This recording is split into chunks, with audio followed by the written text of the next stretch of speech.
இன்னொரு பாரதி ராஜானே சொல்லலாம். அந்த அளவுக்கு படம் பிரமாதமாக இருக்குது. இதை தயாரித்த சிவகார்த்திகேயனுக்கு டைரக்டர் வந்து அவன் ஒரு மகன் தான் சிவா, நம்ம வீட்டில் இருந்தவன்.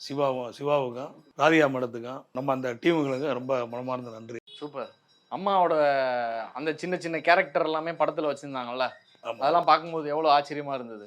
அம்மாவை பற்றி சொல்லணும்னா ஒரு நாள் பத்தாது, ஒரு மாதம் பத்தாது. ஏன்னா நான் கூட இருந்து நம்ம நிறைய நாட்களை அம்மாவோட இருந்து கழிச்சவன். ரொம்ப சிரமப்பட்டு, ரொம்ப வைராக்கியமாக, அதாவது அந்த காலகட்டம்ன்றது இன்னைக்கு மாதிரி நவீன காலகட்டம் இல்லை. அன்னைக்கு சாப்பாட்டுக்கு சிரமம், படிப்புக்கு சிரமம், ஒரு போக்குவரத்துனால ரொம்ப சிரமப்பட்ட காலகட்டம். அதாவது ஒரு பிள்ளை எங்கே போயிருக்குன்னே கண்டுபிடிக்க முடியாது. விளையாட போகணும்னு சொல்லிட்டு போவான், எங்கே விளையாடுறேன், யாரோட விளையாடுறேன், எப்போ வருவேன் அப்படின்றது. இன்றைக்கெல்லாம் 4வது 5வது படிக்கிற பிள்ளைகிட்ட கூட செல்லு இருக்குது. ஒரு ஃபோன் பண்ணி எங்கே இருக்குன்னு கேட்டுறான். 2வது பள்ளிக்கூடத்துக்கு அனுப்புனால ஒரு வேனில் அனுப்புகிறான், இல்லை நம்மளே போய் ட்ராப் பண்ணுறான். இவ்வளோ வசதி வாய்ப்புகள் இருக்குது. அன்னைக்கு வந்து அந்த இந்த மாதிரியான வசதிகள் கிடையாது.